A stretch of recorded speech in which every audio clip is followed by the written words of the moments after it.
Desde que abrimos nuestras puertas en el 2010, nuestro objetivo en el Hospital Metropolitano era llevar la mejor medicina a su alcance.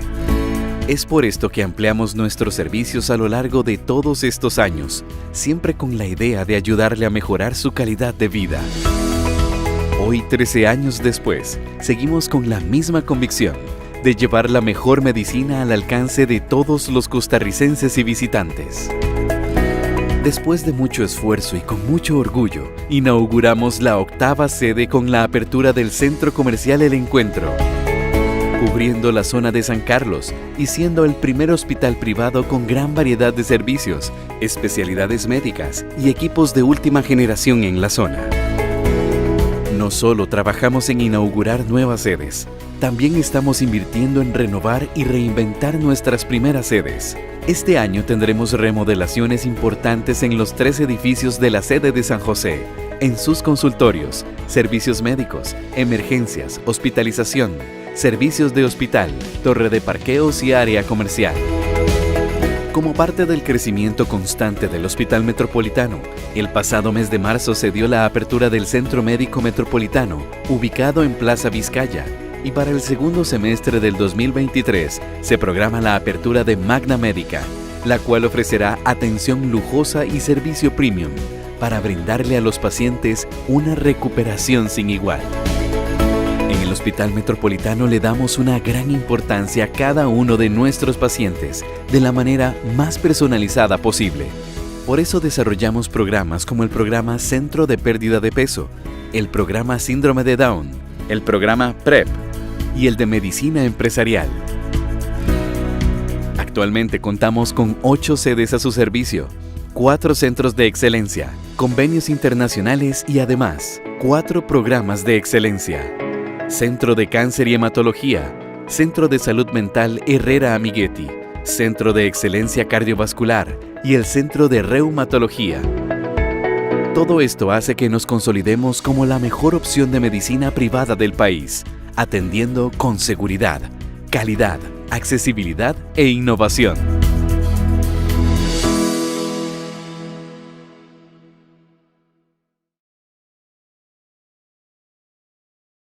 Bueno, muy buenas noches a todos y a todas. Un gusto saludarles. Mi nombre es Alejandro Egea. Yo soy el director de Educación Médica de la División Salud del Grupo Montecristo, compuesto por empresas como el Hospital Metropolitano, Medismart, Laboratorios Páez y otras empresas que tenemos acá presentes. En primer lugar, darle la bienvenida a todos los doctores, tanto del Hospital Metropolitano como de la red Medismart. Hoy tenemos una conversación de lujo con nuestra directora de obstetricia y maternidad, la doctora Judith Jiménez Torrealba. En el marco del programa académico que desarrollamos desde la Asociación para la Educación Médica del Hospital Metropolitano, tenemos esta serie de paneles que les pusimos Expert Talk, en el que invitamos a expertos de diferentes partes del mundo, tanto de Costa Rica como por ejemplo el doctor Todd Tuttle de Minnesota, que nos acompañó en nuestra primera edición en marzo, para que podamos hablar y hacer una actualización en un formato de charla magistral y en el que podamos pues actualizarnos y compartir la experiencia clínica y académica. Asimismo, dentro de nuestro programa académico tenemos simposios como el que desarrollamos a finales de abril del mes pasado, el 28 de abril, con expertos de la Universidad de Chicago, de la Universidad de Harvard, de la Universidad de Costa Rica y del Sistema de Salud Stanford, y desarrollamos constantemente diferentes tipos de actividades que nos gusta hacerlas abierta al público, abierta a la comunidad tanto científica, médica y académica, no solo del país, sino de la región, con el objetivo de poder reforzar este tipo de intercambio de conocimiento. Para el día de hoy tenemos a la doctora Judith Jiménez con la charla La salud de la mujer y cómo influyen los eventos perinatales. La doctora Jiménez, además de ser nuestra directora de ginecología y obstetricia del hospital, ha sido una ginecóloga obstetra con un énfasis en embarazo de alto riesgo. Ha sido profesora de la Escuela de Medicina a nivel de grado y posgrado de la Universidad de Costa Rica y ha dirigido y trabajado en la práctica hospitalaria del Hospital México, los servicios de obstetricia de la Caja Costarricense del Seguro Social. El objetivo de esta sesión, ¿verdad?, es que además de que tengamos en una primera etapa una charla magistral por parte de la doctora Jiménez, ojalá podamos aprovechar la participación, las preguntas y las experiencias de ustedes para poder enriquecer esta conversación. Así que, sin más preámbulo, me gustaría darle la bienvenida a la doctora Jiménez, agradecerle, ¿verdad?, por este espacio y pues darle la bienvenida también a todos los que se nos están incorporando para este panel. Muchísimas gracias, doctora Judith Jiménez, y buenas noches. Buenas noches. ¿Qué les digo? Ya Alejandro se encargó de decir mi nombre, quién soy, y que estoy unida ahora al grupo de salud del Grupo Montecristo. En realidad, las expectativas que tenemos son bastante amplias. En algún momento oí yo decir que la obstetricia básicamente es la enfermedad, y esto estoy citando al doctor Mauricio Vasco, de mucho tedio con segundos de terror. Y así es la historia de la obstetricia. Pero ojalá fuese solo que solucionamos los momentos peligrosos, las crisis obstétricas en ese momento, y todo el mundo muy contento, todo sale muy bien y todo el mundo para su casa. Pero desde el 2014, ya los canadienses tienen publicaciones al respecto, existió o se realizó en la Sociedad de Medicina Materno-Fetal un taller que se tituló El embarazo como ventana de salud de la mujer. Entonces empieza otra rama de la obstetricia que se prolonga a lo largo de la vida de la mujer. Hoy que estaba conversando con algún colega, específicamente raro coincidir con el doctor Biernik en el almuerzo, entonces yo le decía, es que la mujer es vital dentro de una sociedad y se deshacen los núcleos familiares, se deshacen compañías, se deshacen muchas cosas en ausencia y con la enfermedad de la mujer. Entonces esto es lo que les voy a conversar, hacia dónde vamos y cuál puede ser el impacto, cuál puede ser la aplicación que nosotros le podamos dar para llegar a estas mujeres que han tenido embarazos.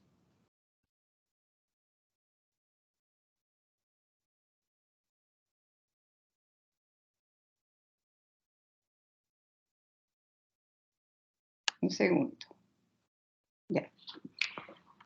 Bueno, si ustedes piensan que Dalí era solamente surrealista, esta pintura es de Dalí. Y precisamente la puse porque el concepto acuñado es el de el embarazo como ventana de salud de la mujer. Esta es la hermana menor de Dalí. Cuando uno recuerda los relojes, los corazones, todo lo que hace él, yo nunca me había imaginado que él fuese tan realista como esto. Y me gustó para iniciar, para romper el hielo con ustedes. Siempre cuando uno empieza una presentación y sobre todo cuando es nueva en un grupo, pues no se crean, hay un poquito de miedo escénico. ¿Por qué defiendo o por qué la especialidad de obstetricia y ginecología es tan importante? Siempre he defendido lo que es la productividad de un paciente o de varios pacientes. Y en este caso nosotros tenemos un binomio, trinomio, yo no sé si se dice cuatrinomio, si son trillizos, embarazos de alto orden, cuya productividad para un país, si lo manejamos bien y las cosas salen de manera adecuada, es más o menos de 120 años y solamente es uno de los chicos. La otra cosa importante es que no existe ningún evento en la vida del ser humano en el cual tenga que adaptarse a tantos cambios. No existe ningún órgano, sistema, piel, cualquier órgano que ustedes quieran mencionar que no se modifiquen durante el embarazo.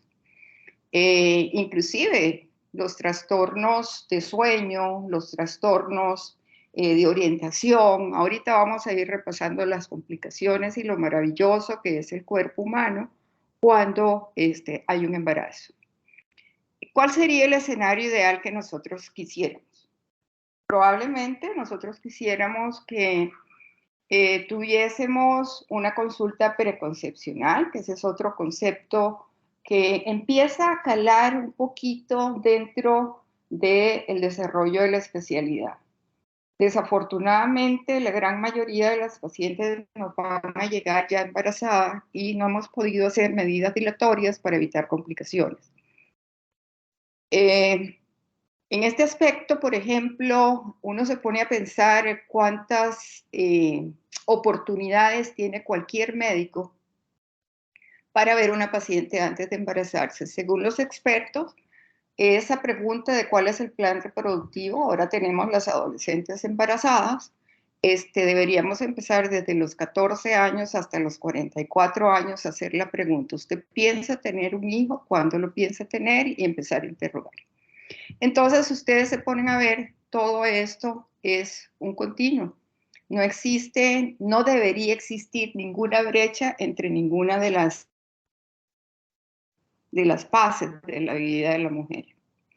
Ok, dos cosas. Soy una mafaldiana a morir. Me dio mucha pesar que se nos muriera Quino y me dio mucho gusto que fuera Premio Cervantes. Y Mafalda es atemporal y muy crítica. Y si ustedes ven aquí, o como que me está diciendo, bueno, en vez de hablar tanto, ¿por qué no empiezas a volar un poco más alto y nos dices qué es lo que quieres que oigamos? Ella tiene una frase muy icónica que es esta: la salud de la mujer, y yo se la pegué aquí, un continuose del empezóse hace mucho tiempo. Muy bien, esta soy yo, ya el doctor, Alejandro Egea me presentó. Ok, empecemos con un caso clínico. Y este es un caso real. Cuando uno camina por los corredores de un servicio de obstetricia durante muchos años, se va a encontrar a la paciente joven, se va a encontrar a la paciente en la adultez temprana y se la va a encontrar probablemente en una edad reproductiva tardía.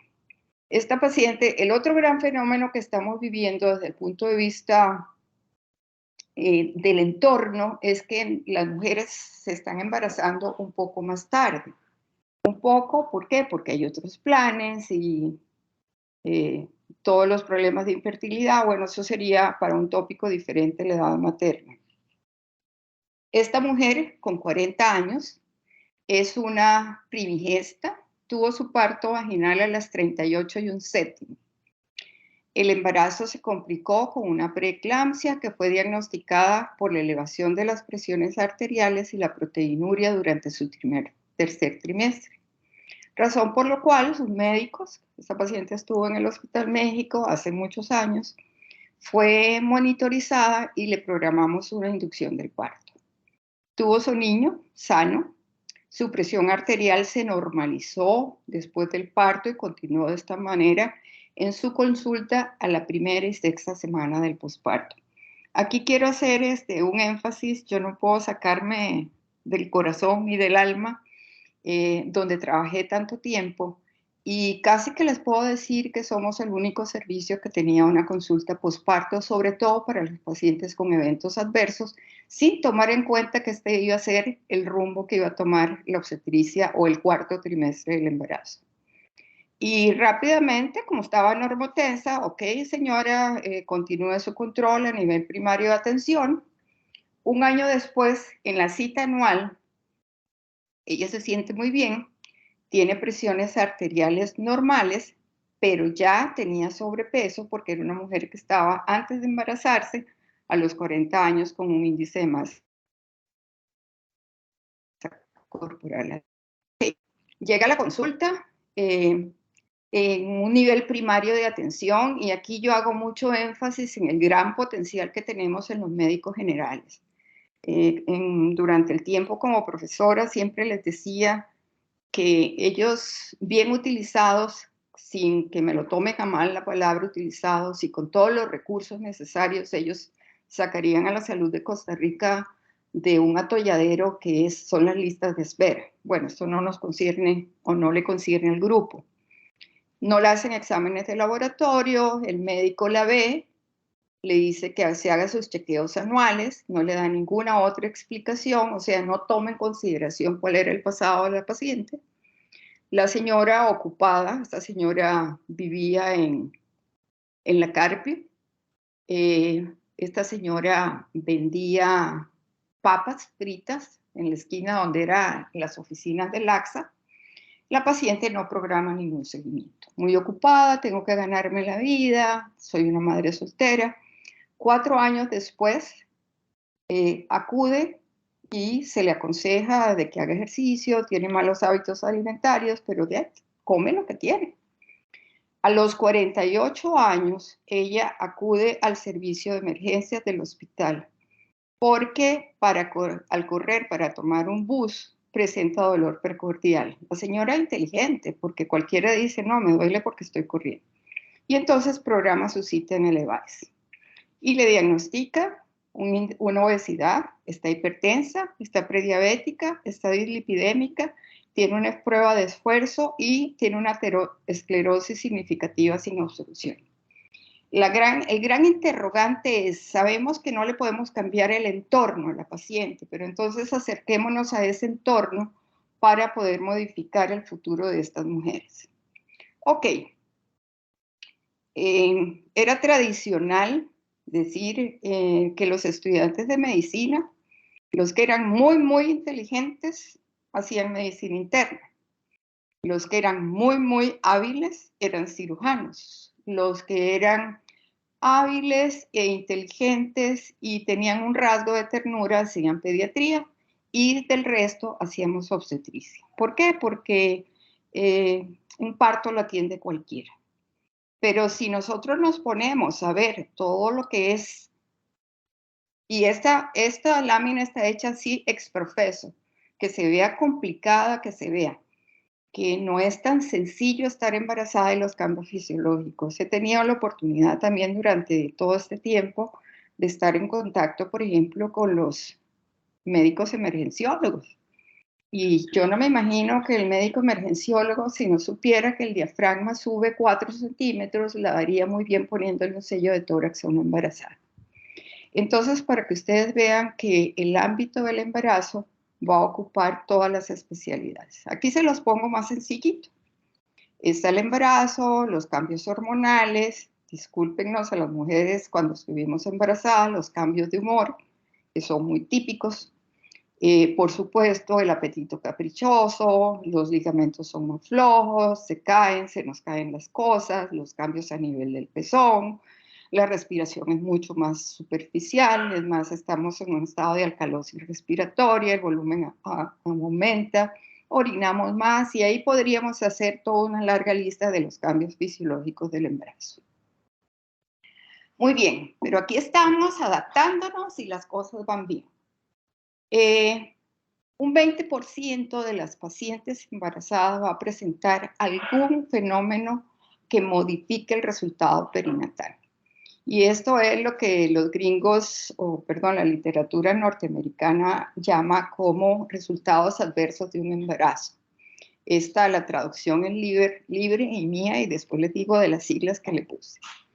Entonces, a raíz de ese taller del 2014, se empieza a hacer retrospectivamente ahorita van a ver cómo la Asociación Americana de Cardiología y todo ya nos empiezan a ver con respeto a los obstetras. Se empieza a ver que los resultados adversos de un embarazo constituyen, por supuesto, que la primera causa de morbimortalidad materna. Mientras nosotros estamos conversando, cada media hora se están muriendo 2 mujeres en el mundo en relación con el embarazo y el parto. Yo ese ejercicio lo hacía con los estudiantes para que ellos tuvieran una dimensión, primero, de las excelentes cifras que tiene el país y segundo, de que los pacientes se pueden morir en un embarazo. Y bueno, vamos a suponer que mamá salga adelante, pero ¿qué tal que muera el niño? Para ese niño está el cuarto decorado, porque antes nosotras no teníamos el sexo de los hijos, entonces íbamos con los aretes, Íbamos con la ropita de color amarillo o verdecito porque no sabíamos el sexo. De hecho, los aretes de mis hijos los tienen mis nueras. Y entonces es todo un trayecto de ilusión. Pero si se pierde ese embarazo, las pacientes, aparte de que ellas en ese momento no se dan cuenta de que tienen un riesgo cardiovascular aumentado, solamente tienen su proceso de duelo. Y cuando hablamos de depresión, que es otro de los tipos de fenómenos que encontramos, la depresión mayor en el primer año del posparto es la primera causa de suicidios en mujeres en edad reproductiva. Entonces, como que hay que ponernos bastante atención. Muy bien, estas son las siglas que yo acuñé. Los RAE, pues probablemente les va a hacer gracia a la Real Academia de la Lengua, no sé. Son poco frecuentes. Ocurren en un excelente momento, porque ocurren en una adultez temprana e intermedia. Por supuesto, tenemos los dos extremos de la vida reproductiva que significan mucho riesgo psicosocial, biológico. Y podríamos modificar estos riesgos si tuviéramos estrategias de prevención primarias y secundarias.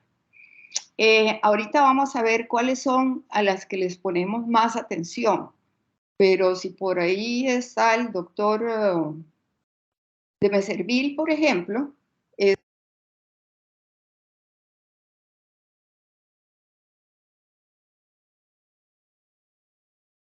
Doctora, perdón, es que está en mute.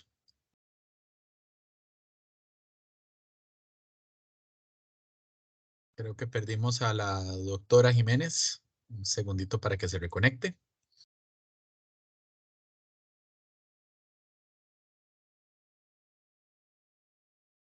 Ahora sí, solo que tiene el micrófono en mute, doctora.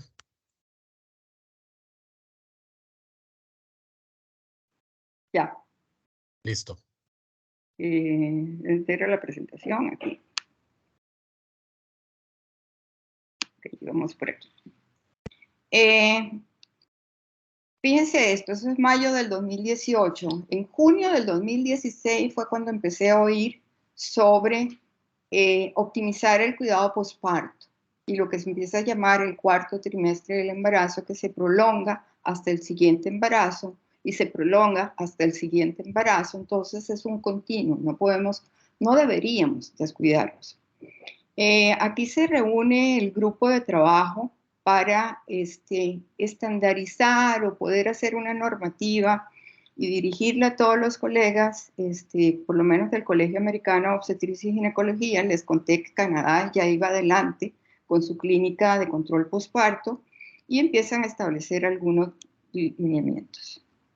Se me pegó. Sara, se me pegó. Perdón.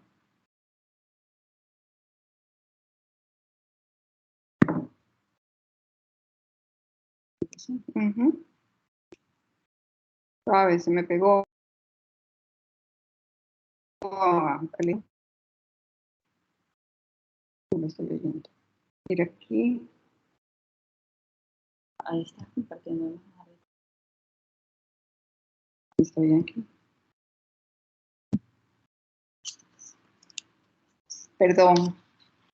Yo prefiero mis plumafuentes. Pero bueno, sigamos con esta tarea. Ok, ¿cuáles son las recomendaciones que ellos hacen en el 2018? O sea, hace 5 años nada más. En medicina 5 años puede ser mucho o muy poco.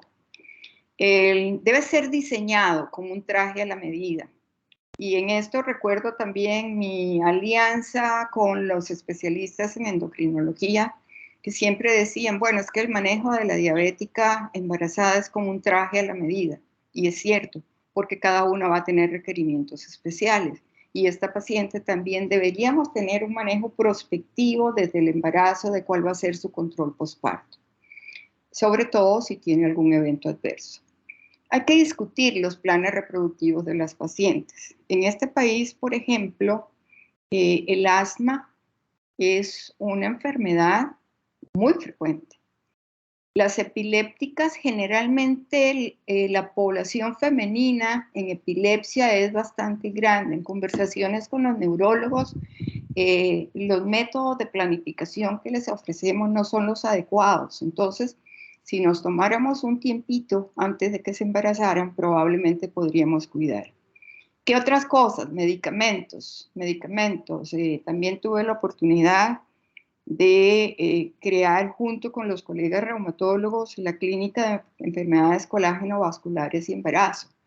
Y ahí hacíamos consulta preconcepcional, pero no hay nada más frustrante o no. Yo siempre culpo que nosotros no damos la información adecuada. Decir, por ejemplo, usted no puede quedar embarazada porque está tomando leflunomida. De poder, puede. La palabra es debe. Y siempre llegaba a que no sabe qué, doctora. Pues no era que me iba a traer un premio, era que estaba embarazada. Entonces eso es muy importante, reproducir los planes reproductivos. La primera cita, 3 semanas pospartos, con una visita integral, no más allá de las 12 semanas. Les perdemos la pista a las pacientes. Bueno, a nivel particular, probablemente los colegas están mucho más atentos y las pacientes también y tienen el recurso médico a su lado. Énfasis en individualizarla. Embarazos complicados con diabetes gestacional. Ahorita vamos a ver trastornos hipertensivos, parto de pretérmino, abortos. Todos deben ser aconsejados posteriores. Las pacientes que tienen patología, ya esa mujer de 40 años probablemente es hipertensa. Entonces, si está tomando inhibidoras de la enzima convertasa, eso es una contraindicación absoluta. Hay que cambiarla de tratamiento antes de que se embarace. La paciente que es epiléptica, hay algunos de los medicamentos que no se deben utilizar. Entonces, como ustedes ven, hay un terreno bastante grande y extenso en que podemos trabajar. Los abortos los tomamos como cosas de menor riesgo. Sin embargo, fueron los inmunólogos quienes nos llamaron la atención sobre el síndrome antifosfolípido y las pérdidas repetitivas, que también es otro de los temas que nos toca ver a los obstetras. Entonces, ¿qué es lo que dice ACOG? Están relacionados con enfermedad cardiovascular. Entonces, los colegas que ven a la paciente hipertensa, con muy poca frecuencia, creo, y perdonen si estoy equivocada, le preguntan sobre el resultado de sus embarazos. En estos días había una paciente, una canadiense, que había dicho que había tenido 20 abortos, una cosa así, que tenía un síndrome antifosfolípido. Pero fue por la curiosidad de los dos colegas que la estaban viendo. Claro, ya la señora estaba en edad de menopausia, pero era una curiosidad los antecedentes de ella. Entonces, sería necesario que tengamos control anual y medidas preventivas. Muy bien, pero los obstetras, los ginecobstetras somos, yo sí aprecio mucho y le doy mucho realce a la especialidad. Sin embargo, hay otras especialidades que siempre nos minimizaban. Bueno, aquí está. Este es de la declaración presidencial del Colegio Americano de Obstetricia y Ginecología y del American Heart. ¿De acuerdo? Entonces ya se empiezan a unir y empiezan a ver que sí existe esta asociación. ¿Y qué nos dice esta declaración conjunta que salió en el 2021? Resume de evidencia, yo les puedo dar la bibliografía, soy muy mala para ponerle los textos abajo, sobre los efectos de los resultados adversos del embarazo en la salud cardiovascular de la mujer. Y introducen estos dos grupos en forma conjunta la incorporación del concepto del cuarto trimestre en las políticas de medicina preventiva clínica. Nosotros hacemos una medicina reactiva, solucionamos problemas. La prevención es poco frecuente ni en nosotros ni en muchos, solamente probablemente los países nórdicos tienen una disciplina mayor que nosotros y han logrado conceptualizar el aspecto de medicina preventiva. Bueno, pero vamos entrando en materias. Los trastornos hipertensivos del embarazo. Segunda causa de muerte a nivel mundial. Primero son las hemorragias, de ahí la insistencia de que tengamos todo para suplir una hemorragia. Y la segunda son los trastornos hipertensivos del embarazo. Y ojalá fuera solamente el trastorno hipertensivo del embarazo. No, es que el trastorno es una cascada y nos llegan las pacientes hasta tener el famoso síndrome de HELP, que ha sido nuestro trapito de dominguear, y que podemos decir que es la complicación máxima que tenemos con una paciente con una preeclampsia. Por supuesto que la paciente puede tener un accidente cerebrovascular por este proceso hipertensivo, el feto se puede morir y estas pacientes quedan con lesión. Y la pregunta es cuál fue primero, el gallo o la gallina. La paciente tenía la lesión endotelial y se embarazó, o el embarazo le dejó la lesión endotelial y desarrolló la enfermedad cardiovascular. Pero bueno, ese juego de palabras y esas interrogantes, yo se los dejo a los que les gusta investigar y quiero aterrizar con el cuidado que tenemos que tener. Ok, que es curioso que solo se presenta en la especie humana. La placenta, que es tan buena para nutrir al niño, enferma a la mamá. Hay una mala adaptación de la mujer con respecto al embarazo. Yo digo a veces que hay mujeres, y pido disculpas de nuevo, que no nacieron para tener embarazos, porque tienen uno u otro fracaso y luego al final hasta lo pagan ellas con sus vidas en ese énfasis de ser madre, que nadie se lo critica a nadie. Yo tengo 2 hijos también.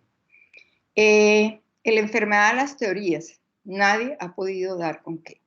Que en algún momento alguien dijo que era una bacteria y después vieron que era basura que se había con el tejido trofoblástico. Luego existieron los famosos estudios que se hicieron con el doctor Norman Gant con vasopresores y los hizo en prisioneros para ver, y luego las mujeres se acostaban de medio lado. Bueno, hemos tenido de todo. Ahorita en lo que hemos mejorado probablemente, y ahí le doy el mérito a los neonatólogos que nos ayudan mucho con estos niños que nacen en muchas ocasiones prematuramente. Se le decía gestosis, como si era un proceso infeccioso por la EPH. Ya los edemas y la proteinuria no tienen gran importancia, la hipertensión es la que cobra muchísimo más peso dentro de la enfermedad. Si quieren le pueden decir hipertensión arterial inducida por el embarazo, trastornos hipertensivos, pero el común denominador es la elevación de la presión arterial. ¿Por qué le digo la enfermedad de las teorías? Este es el Hospital de Chicago. Leinen es como conjunto, alojamiento conjunto. Y la primera sede de esto está en Inglaterra. Y luego hay otro que está ahí en Chicago. No sé si logran ver, pero existe sobre cada una de las columnas como una placa. En esas placas están nombres de gente famosa que ha encontrado la causa de X enfermedad. La del centro está en blanco a hoy día porque todavía no se sabe qué produce la preeclampsia. Por eso es tan fascinante, ¿no es cierto? Lo desconocido es fascinante. Más o menos 3 al 7% de los embarazos, llamando al hospital. Nosotros andamos más o menos con el 10%, pero básicamente hay que recordar que somos hospitales de referencia. Fíjense lo que aumentó la prevalencia entre 1987 al 2004, un 25% de aumento. ¿En qué consiste? Bueno, en que tenemos un mal protoplasma, digamos, somos de más edad, tenemos unas libras de más, a lo mejor tenemos un fondo hipertensivo y se nos ocurre embarazarnos, entonces esto aumenta la prevalencia. Por supuesto, va a ser más alta en la raza negra, sobre todo en Estados Unidos. Aquí es todos coludos, todos rabones, aquí no hay mayor etnias diferentes. Los obesos, los hipertensos crónicos, la edad reproductiva avanzada y la primiparidad. Cuando uno lee sobre la historia, uno siempre decían en los libros clásicos que era la de la primigesta, que era una mujer delicada, de facciones finas, que ocurría en la primavera. Bueno, era todo una novela. Pero claro, porque en ella se detectaba, porque en ese momento las únicas que tenían control prenatal eran ellas. Entonces, Esa es la razón por la cual en algunas. La primiparidad es importante. Cuando uno interroga a una paciente, uno le pregunta con mucho tino, y hay que tener mucho cuidado, ¿cuántos hijos tienen? Una segunda es esta, vamos a suponer que tiene una preeclampsia en su segundo embarazo. 2, este es el segundo, y en el otro, ¿cómo le fue? Muy bien. Entonces uno del mismo papá o de la misma pareja y con más frecuencia de lo que ustedes creen, el cambio de pareja es un factor de riesgo.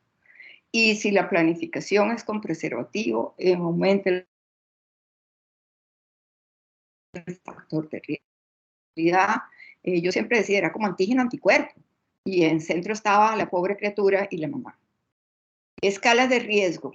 Supuestamente podemos predecirla, es lo que quisiéramos, poder predecirla. Entonces han inventado miles de escalas de riesgo, ninguna aplica, porque son tan variopintas como puede ser alguna otra patología. Recientemente, en los últimos 5 años probablemente, han salido al laboratorio en lo que se llaman los marcadores de preeclampsia. Hay un factor de crecimiento placentario que debe estar aumentado. Pero entonces, ¿qué nos pasa a los médicos cuando tenemos en la mano una herramienta de laboratorio? Generalmente tratamos exámenes y no pacientes. Entonces, nunca hay que olvidar la perspectiva clínica. Los factores pueden estar y lo interesante de estos marcadores es que son predictivos. Pero entonces, lo que hay que dar es más seguimiento. No vamos a operar a los factores de marcadores de preeclampsia. El ultrasonido, por supuesto, el gran avance que hemos tenido y los estudios Doppler de las arterias uterinas, que se pueden hacer tan temprano como en la semana 13 y son predictores. La prevalencia continúa igual, no hemos cambiado. La gravedad es impredecible, ¿de acuerdo? La paciente llega en la mañana con una presión 140-90 y en la noche ustedes la tienen convulsionando. Esa es la volatilidad de la preeclampsia. Y luego, lo que creímos que nos iba a solucionar todo, la aspirina, ¿no es cierto? Y esto empieza aproximadamente en 1981, que se empieza a ver que a las pacientes que se les da aspirina a título profiláctico tienen una menor incidencia de tener preeclampsia. Entonces, probablemente en este momento, como dice el doctor Luis Diego Pacheco, no hay ninguna embarazada que no esté tomando aspirina. Pero tampoco nos ha solucionado el problema. Ahí tienen todo lo que ustedes quieran ver. Estas pacientes se complican y se complican feo, y si no, por ahí debe estar sí, ahí está Oscar Palma, que no me deja mentir, de las pacientes. Claro, así como se complican, así salen adelante. ¿Por qué? Porque teóricamente eran sanas. Y ya que convulsionan. Ya esto abre otras alarmas, otros estudios. Toda paciente que tenga una crisis convulsiva es eclampsia hasta que no se demuestre lo contrario. Se maneja con el sulfato de magnesio, que yo sé que para muchos es una droga de mentiritas, pero ha demostrado tener el valor a lo largo del tiempo y lo seguimos utilizando hoy día. Nuevamente, el doble de riesgo de enfermedad cardiovascular futura.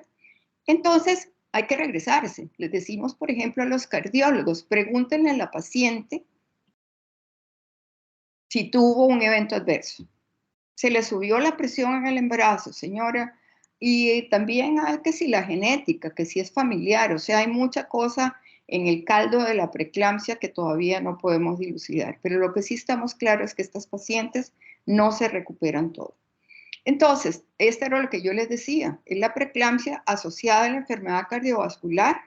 Y cómo se asocia la preeclampsia. Deja el endotelio dañado y la paciente sigue con hábitos inadecuados. Por ejemplo, por ahí dicen de la dieta DASH, que no la conocía, tuve que buscar de qué se trataban estas pacientes, que sería una buena recomendación para su futuro en la vida.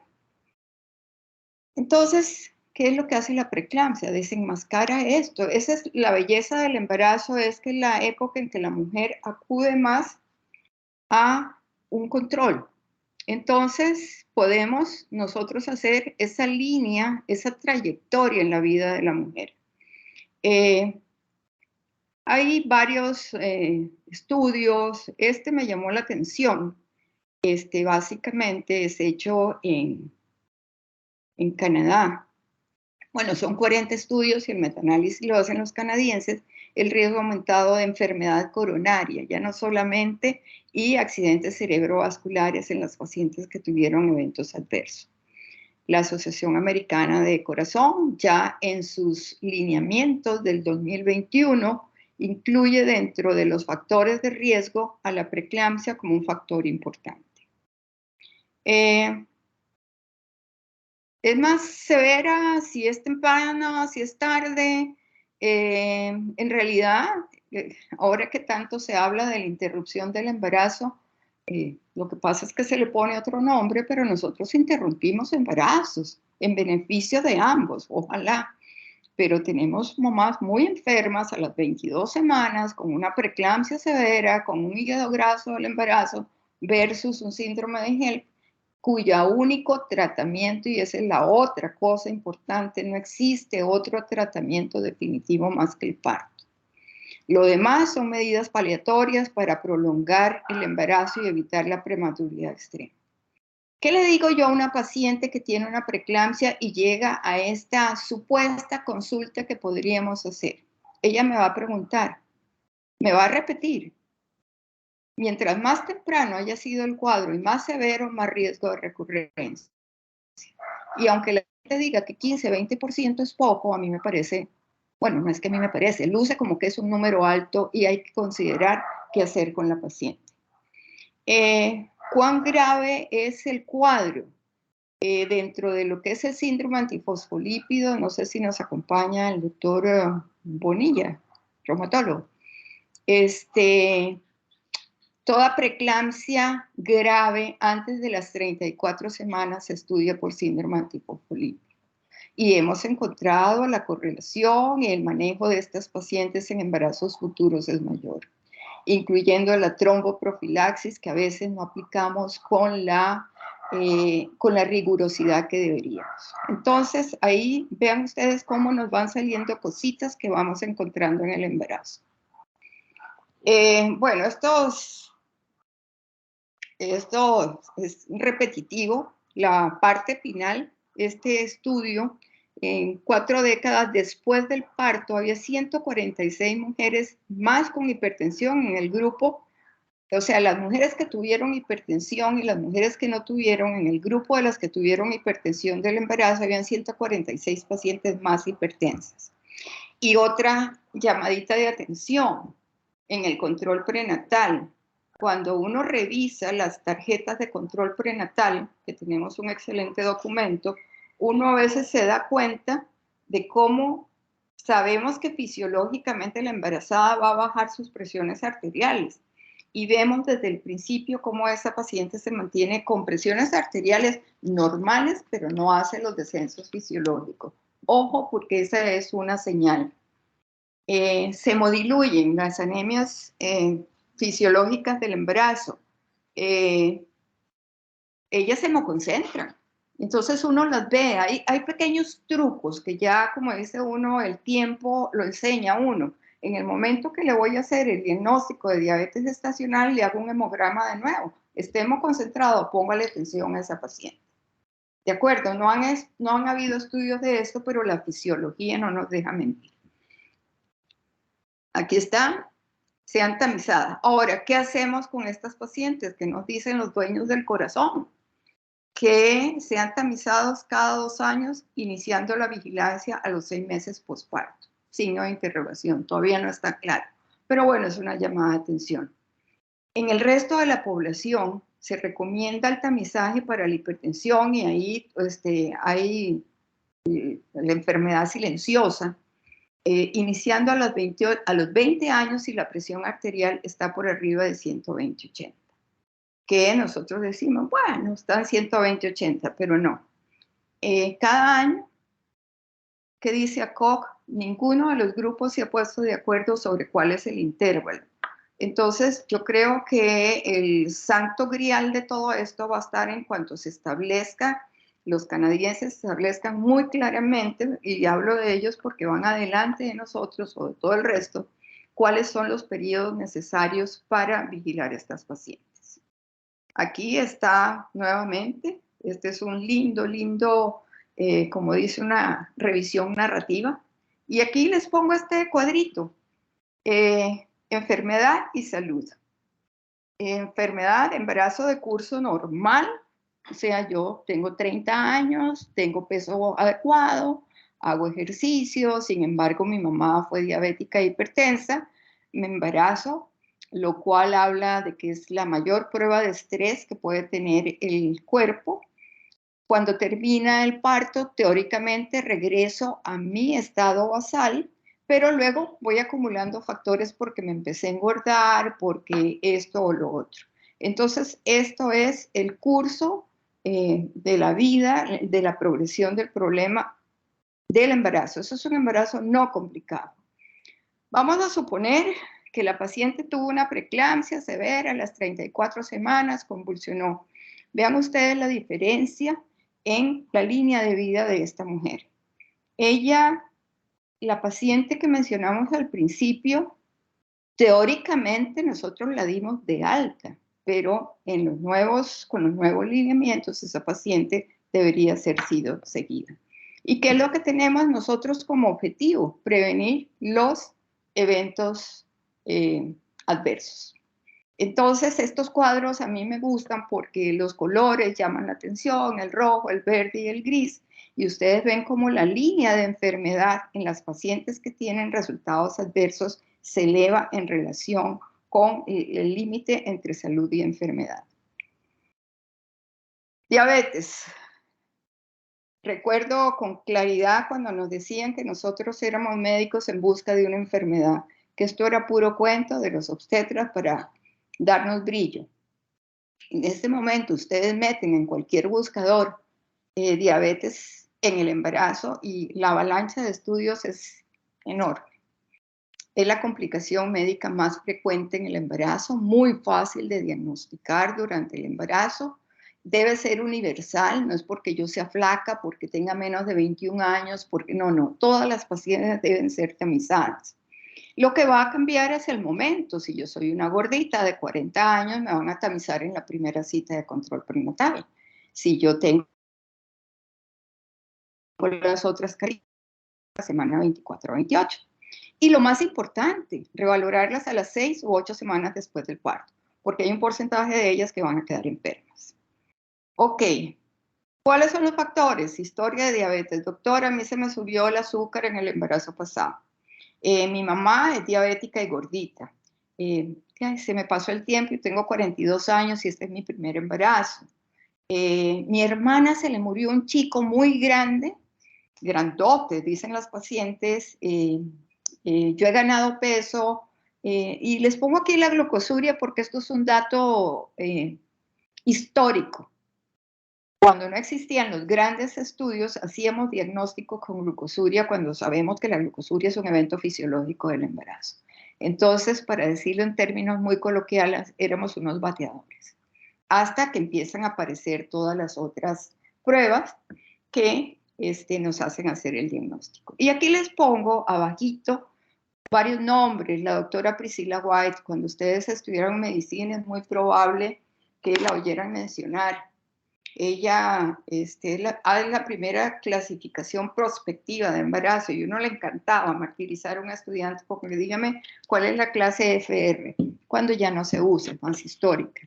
La clínica Joslin, O'Sullivan, que fue el primero de las pruebas en sangre, y últimamente Carpenter y Custom, que son los criterios que estamos utilizando. 5 a 10% de los embarazos. Uno de nuestros residentes hizo un estudio para ver cuál era la prevalencia en la población del Hospital México. Más o menos andábamos en el 11%, porque estamos muy gorditas.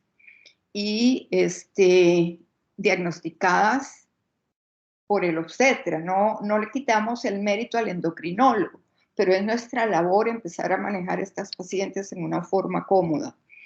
A mí me tocó ser de experimento con los endocrinólogos en una época que los endocrinólogos eran como dioses y nunca puedo olvidar el regaño que me llevé porque le puse la insulina NPH en un suero a una paciente. Yo no sabía ni la O por lo redondo en este tipo de pacientes.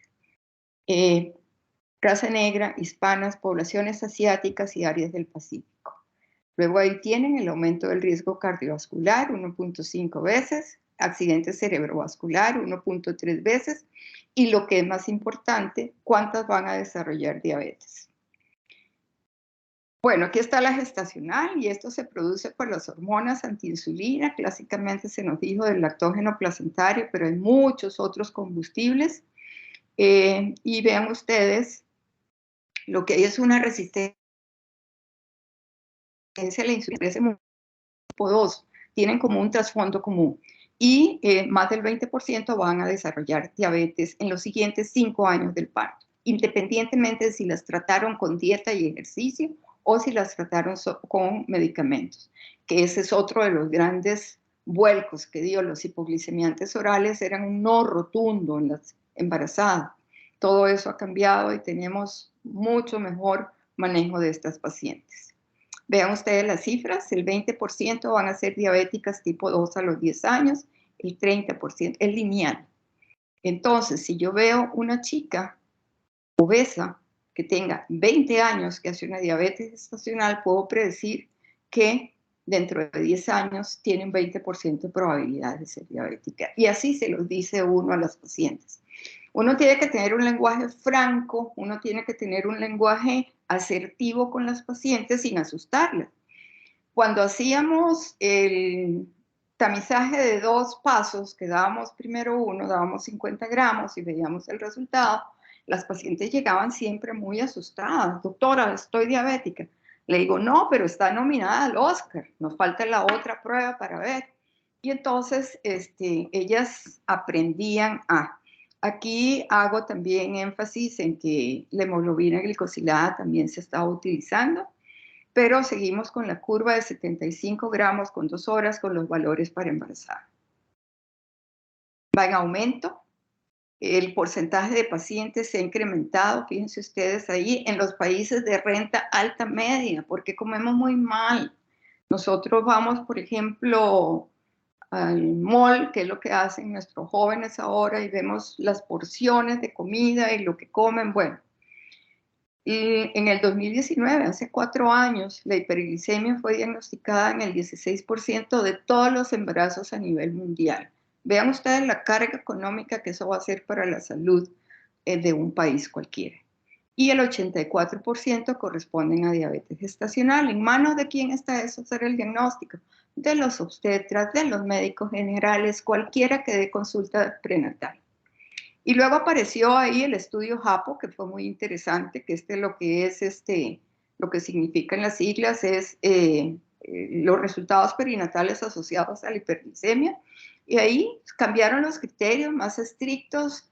Los endocrinólogos se ponían muy contentos. Nosotros nos molestaban que hiciéramos mucho diagnóstico, pero era una lógica insensata, porque la primera forma de tratamiento es ejercicio y dieta. Entonces es lo más sencillo, enseñar a las pacientes. El estudio JAPO marcó una gran diferencia en el manejo de estas pacientes. Otros resultados adversos. Parto de pretérmino, más o menos el 12%. No hemos podido con el parto de pretérmino. Esta estadística, por lo menos a mí me ha acompañado durante mucho tiempo. Que ahora salen adelante, eso es porque los neonatólogos han mejorado mucho el manejo de estos chiquititos. Antes de las 37 semanas cumplidas, esto es pretérmino, puede ser espontáneo versus inducido. Y aquí, en este aspecto, se está trabajando mucho en la edad gestacional certera, sobre todo cuando vamos a inducir un parto o vamos a hacer una cesárea electiva. Pero también puede estar indicado porque mamá tiene una preeclampsia grave y vamos a estar en problemas. Aquí hay gente que se dedica a ver si los prematuros espontáneos y los inducidos tuvieron más lesiones cardiovasculares o más consecuencias. Las pacientes a largo plazo aún no tenemos la respuesta. La restricción, ustedes no sé si recuerdan, bueno, perdón, pero los años le traen a uno recuerdos que decían, es que mejor que nazca de 7 meses que de 8, como que la matemática no nos salía. Y es que se clasificaba a los niños por peso y no por percentilos de acuerdo a la edad gestacional. Entonces el niñito que pesaba 2 kilos 300 de 38 semanas era 7 mesino porque no llegaba a los 2.500, no, a ser un niño maduro pero flaco. Entonces, solamente ese hecho de tener un niño restringido en cuanto a su peso también es riesgo de enfermedad coronaria para la madre. Entonces, ahí hay un endotelio que no nos gusta y una mala respuesta y el embarazo empieza a ser el marcador. Y más si es pretérmino con neonatos restringidos, que a veces se asocian, o sea, la biología puede ser cruel con estas criaturas, entonces, además de que nacen fuera de su momento, vienen restringidos. Ahora se logran sacar adelante, pero en algún momento hubo estudios con respecto a las niñas que nacían con bajo peso, con la restricción de crecimiento, que es por debajo del percentilo 10 para la gestacional, que se había ido a la hipótesis de que podían tener más riesgo de cáncer de mama y enfermedad cardiovascular, las bebés. Pero entonces, ¿cuál es la culpable final? La placenta.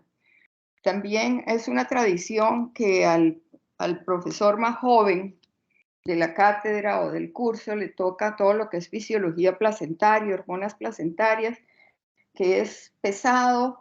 Entonces, uno revisaba, y por ejemplo, siempre que revisaba, si algo pasaba, era una insuficiencia placentaria. Y la placenta iba a patología. A nadie en patología le interesaban las placentas. Solamente recuerdo una patóloga que era una apasionada de la placenta, se pensionó y ya ahora nadie ve las placentas. Bueno, pero es que hay otros marcadores, probablemente. Ahí les hablé del factor de crecimiento placentario. Este es producido endógeno durante el embarazo y promueve la angiogénesis. Entonces, cuando está bajo, no se forman vasos sanguíneos, el intercambio feto-placentario está disminuido y van a tener estos niños una restricción de crecimiento. Antes decíamos un retardo, pero por la connotación del término, en este momento es restricción lo que debemos hablar. Y que estas pacientes también van a tener, las mamás, enfermedades cerebrovasculares en la vida futura. Otra explicación alternativa con respecto a esto y el parto de pretérmino, la restricción, tienen factores en común. Nosotros somos un poquito relajados, así nos pueden considerar, pero ahora en vista de esto yo creo que nos vamos a poner en buen tico, las barbas en remojo, y vamos a pedir un poquitito más de exámenes de laboratorio. La elevación de la proteína C reactiva y la lipidemia se han asociado a partos prematuros. Y luego ahora entra, bueno, las estatinas en el embarazo, y ya hay algunas estatinas que están aprobadas para su uso durante el embarazo. Entonces vean ustedes cómo no es, como decía un profesor mío, la especialidad del útero contraído, loquios normales, a febril salida, no. Hacemos intentos de hacer ciencia. Entonces, la salud de la mujer, tenemos esta ventana de periodo de mucho seguimiento, pero nos quedamos con los huecos. Esta es Bob Sponge, si ustedes lo ven. Todos tenemos grandes oportunidades para reparar estos huecos. Los norteamericanos dicen una colcha con huecos, que nosotros no aprovechamos, no surcimos, no cosemos los huecos que significa el control prenatal, el control posparto y la consulta preconcepcional. Y aquí, estas estrategias, si ustedes ven el lado verde, ¿de acuerdo? Aquí están todos los riesgos de enfermedad cardiovascular en prematuridad, la edad de la menarca, el síndrome de ovario poliquístico, que es la enfermedad metabólica, que también es otro gran capítulo, el uso de contraceptivos. En algunas pacientes, si tienen un síndrome antifosfolípido, les vamos a provocar una trombosis. los abortos recurrentes, la diabetes gestacional, los trastornos hipertensivos, el parto de pretérmino, la restricción de crecimiento, la menopausia temprana y la falla ovárica temprana sería lo que tendríamos que tamizar para hacer una consejería futura. En el segundo cuadrito, el rojo, entonces vamos ya a tamizar, a prevenir o tratar a las pacientes por hipertensión, por diabetes, por hiperlipidemia. Y en el tercero hay que atacar al factor, y ahí ustedes son los que saben mucho más, los colegas internistas. Entonces, vean ustedes, en ese último cuadro vamos a tener cómo podríamos asesorar a la paciente sobre su riesgo a lo largo de la vida de enfermedad cardiovascular. La indicación inclusive de tratarlas muy tempranamente, aunque sea limítrofe su riesgo. No tengo la autoridad en este momento para decirlos, pero sí la bibliografía ya empieza a hablar de todas estas cosas. Y esto es nuevamente lo mismo, los fenotipos preexistentes. Si yo soy gordita, hipertensa, dislipidémica y tengo una intolerancia a la glucosa, tengo todos los números de la rifa para que me vayan mal. Bueno, afortunadamente estas son las pacientes retadoras. Y luego ven ustedes en la flechita amarilla toda la secuencia que va a ser nuevamente que estas pacientes tengan enfermedad cardiovascular futura. Bueno, muchas de nosotras escogimos dónde nacían nuestros hijos. Aquí les traigo a Rosita. Rosita nació en el año 2000 en Mozambique. Mozambique estaba por allá, muy lejos, y se inunda porque después ha habido varias inundaciones. Rosita nació en un árbol de caoba. En su mamá se subió ante las inundaciones de parto y tuvo el parto ahí. Por eso es que cuando nos dicen que cualquiera hace un parto, bueno, pero esa no es una forma natural. Rosita en este momento tiene 23 años y es ingeniera en petroquímicos, una cosa porque se dio cuenta que en Mozambique había petróleo. Algo de eso leí. Este es el equipo de rescate.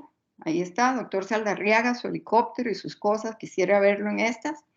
Estos son de Sudáfrica, el equipo donde están rescatando a la niña que acababa de nacer.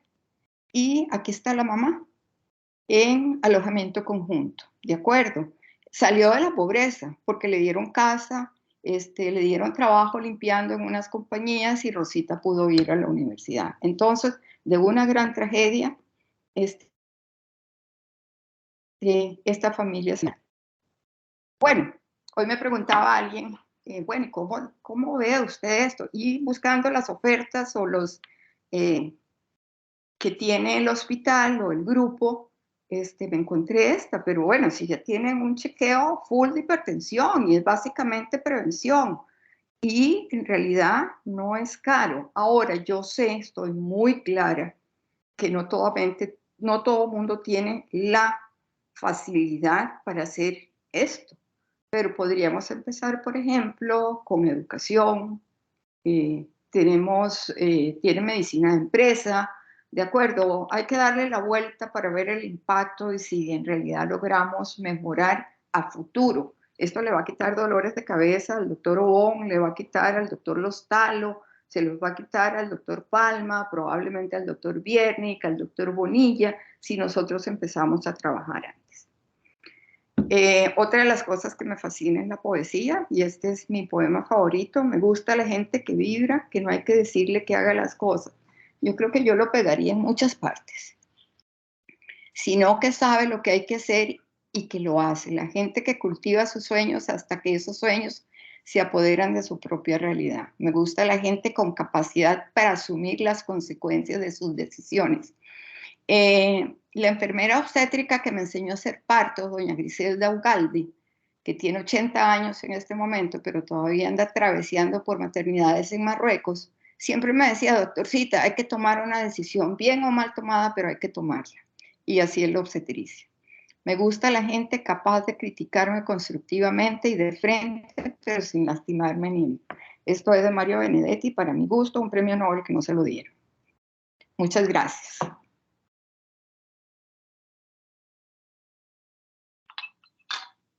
Aló. Sí, doctora, muchísimas gracias por esta presentación magistral. Más bien me gustaría abrir el espacio para comentarios y preguntas, aprovechando de que estamos, pues, muchas caras conocidas, pero además en un petit comité, por lo que me gustaría escucharles, ¿verdad? Así que si quiere el que guste hablar, puede hacerlo desbloqueando su micrófono o escribiendo en el chat. El doctor Saldarriaga. Buenas noches, doctora. Hola, Mauricio. A todos, como siempre, fascinante charla. Entonces, con todo esto concluyo con su frase, el embarazo es una enfermedad de 9 meses con recuperación de toda la vida, pregunto, no sé. Yo sé que ustedes me atribuyen a mí esa frase, pero esa frase era del doctor Hey Guardia, que siempre lo dijo. E igual me Yo pasó sé, con pero una esa vez. era la que la replicaba. Exacto, pero le doy su mérito. Siempre decía eso, enfermedad de 9 meses con recuperación de toda la vida. Hay varias frases interesantes. Ante la muerte no hay nada contraindicado. Ya, si a mí me dicen que le tengo que dar estatinas a una paciente y se me va a... Bueno, me estoy poniendo extrema, pero lo voy a hacer. El doctor Palma, que está por ahí, me acuerdo en una cardioversión en una embarazada, pero era lo que había que hacer. Entonces, sí es una enfermedad de 9 meses con recuperación de toda la vida. Es el peor negocio y el mejor momento de la vida de uno. Doctor Viernik. Buenas noches, doctora. Muchas gracias. Hola. Muy interesante. Obviamente yo no escucho mucho del nacimiento de la vida, estoy generalmente en el otro lado del espectro. Sí. Dos dudas. Obviamente usted se enfocó mucho en todo el tema cardiovascular, etcétera, y obviamente muy fisiológico. El tema quería tal vez su opinión un poco, si nos puede ilustrar con el tema de depresión postparto, o sea, un poquillo el Ajá. tema de salud mental, que me parece que cuidado y no es algo sumamente importante y que tal vez cuidado y no, no sé si se ha exacerbado, por lo menos somos mucho más conscientes de eso hoy en día, temas de COVID, pandemias, etcétera. Y el otro era en relación a eso también, o no necesariamente relacionado, pero diferentes estratos socioeconómicos y todo el tema, digamos, del embarazo en adolescentes y de si de alguna manera asumo eso tiene ventajas y desventajas si la señora es joven, no necesariamente adolescente, pero sí una señora joven y cuidado y no, también más bien todo esto en mujeres que tal vez esperan al final de su edad reproductiva, que también hoy en día es algo mucho más frecuente por situaciones sociales, ¿no? Con respecto a su primer comentario, doctor Viernik, es interesante. Existe un capítulo enorme de depresión y embarazo o de trastornos mentales y embarazo. Yo creo que lo mencioné así como muy ligeramente, que es la primera causa de muerte no obstétrica en el primer año, el suicidio en la paciente deprimida, porque le tenemos miedo a los medicamentos. Sin embargo, cada día podemos utilizar más. Existen básicamente una escala que sería sencillísimo de implementar. Lo que pasa es que uno dice sencillísimo y después no lo hace, doctor. Pero está la escala de Edinburgh, que es la que han utilizado tradicionalmente. Entonces uno se la da a la paciente, esta escala se llega a las 6 semanas, porque en las primeras 2 semanas es la tristeza postparto, los famosos postpartum blues. Entonces no se debería evaluar en este momento, a menos de que la paciente tenga antecedentes.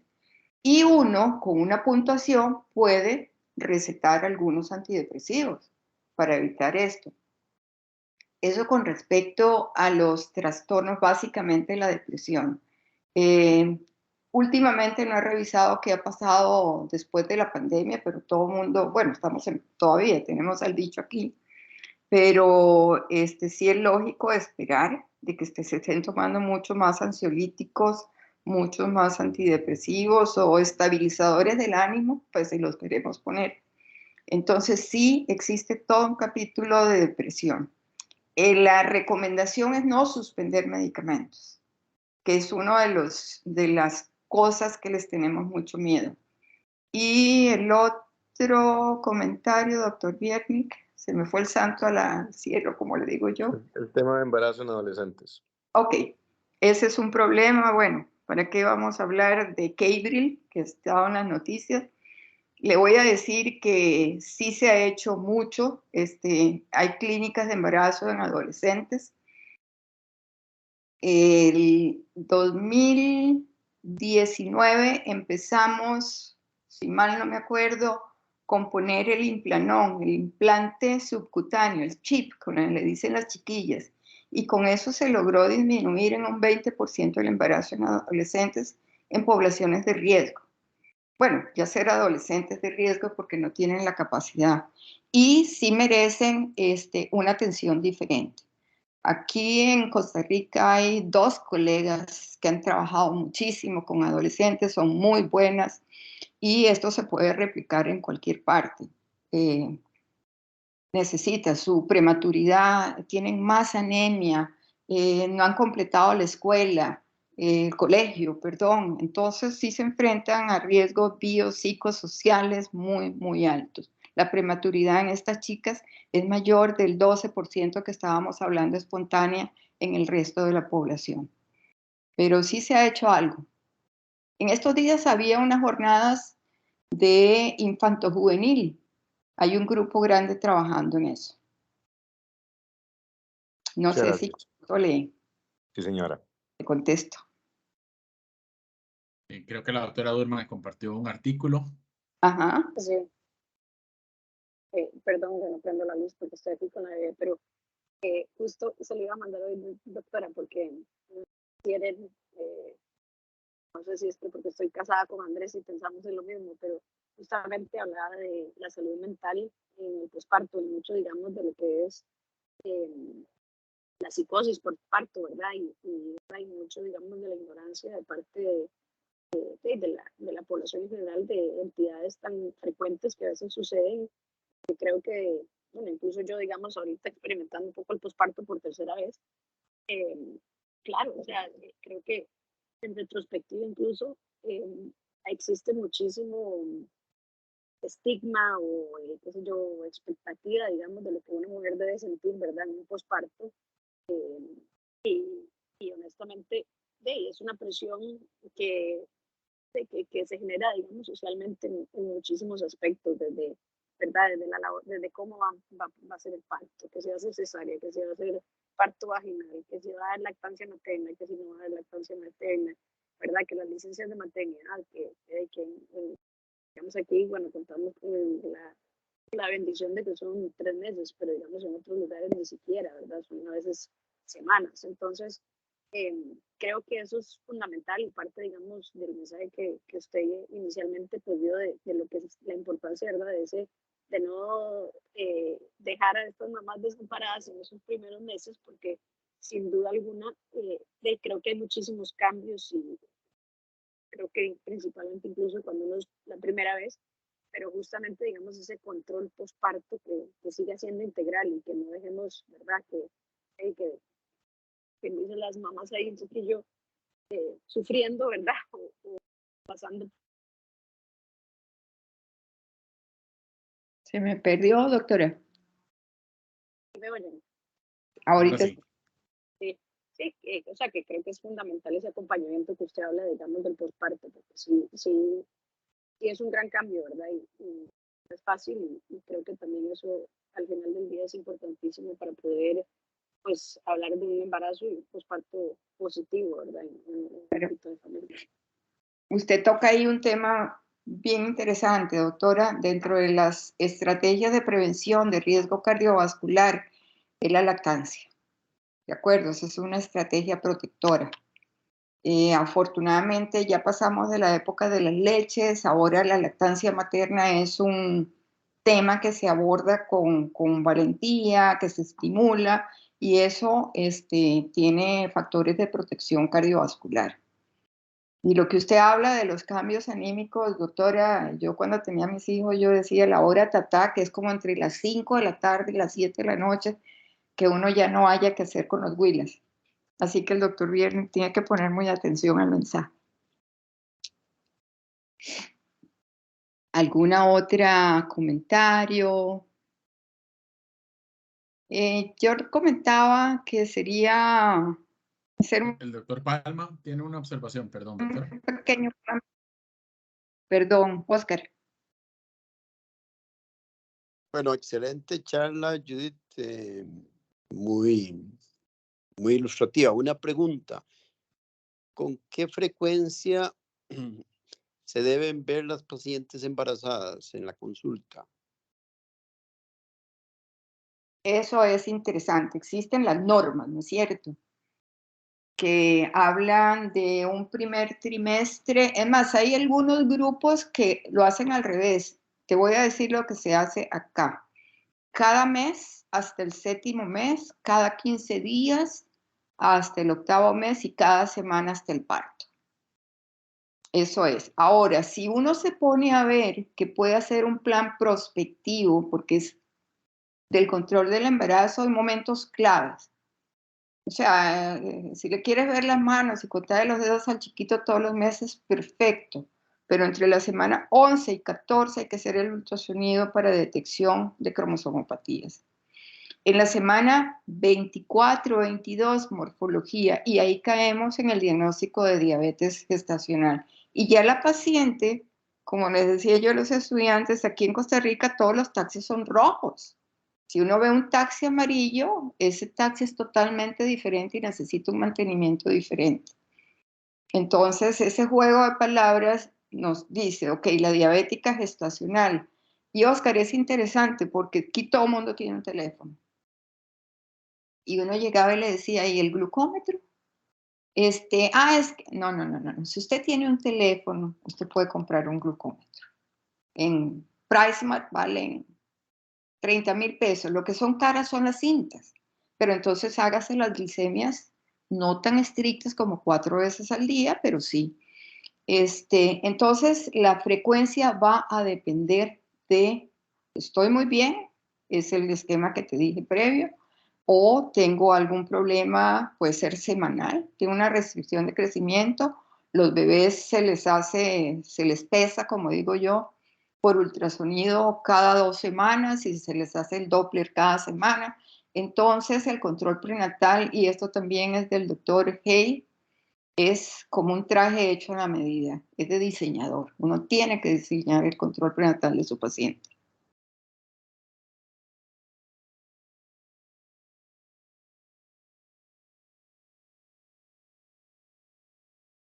¿Aló?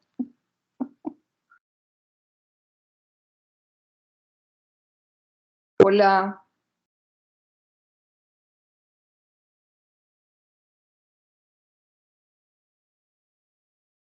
Pero nadie me dice nada. Bueno, si no tenemos... Yo sí la escucho, pero no sé si hay alguien más.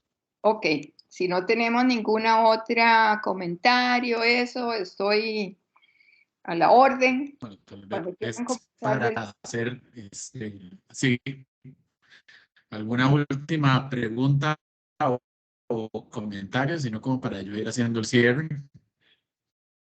Buenas noches, de mi parte, Sí. muchísimas gracias. La Doctora, información ¿nos estuvo... escucha? Yo sí, es este tipo. Buenas noches. Sí, la charla estuvo muy interesante, muy importante, información que pues no siempre manejamos cuando no trabajamos directamente en el área de ginecología, pero para mantenernos actualizados, muy importante. Muchas gracias.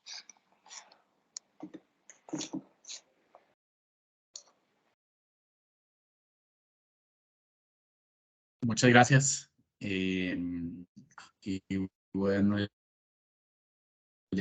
ya solo como para hacer el cierre, por eso queríamos hacer el registro y también aprovechar por la presentación de hoy. Llevamos varios meses preparándola y realmente fue de mucho provecho y gracias a todos los que asistieron. Y por último, ¿verdad? Comentarles que el siguiente evento que tenemos dentro de la Dirección de Educación Médica es a propósito del 23 de mayo, Día de la Prevención de la Identificación del Melanoma, y en junio que tenemos también el Día de Prevención de Cáncer de Piel, tenemos este evento de actualización profesional. Como les decía, todos estos eventos son abiertos al público, son de manera gratuita. Y el siguiente va con el tema avances de la detección temprana y el manejo actual del melanoma por parte de la doctora Laura Garzona, que es la médica especialista en dermatología oncológica, y donde vamos a estar compartiendo las últimas actualizaciones al respecto. Este es un evento que viene gracias a invitación de MSD, patrocinado por Medismart y el Centro de Cáncer y Hematología. Sin más, agradecerles nuevamente por esta participación. Nos vemos pronto y el día de mañana les estaremos enviando una breve encuesta para recibir su retroalimentación. Muchas gracias y buenas noches. Hasta luego y gracias nuevamente, doctora Jiménez. Encantada. Buenas noches, gracias.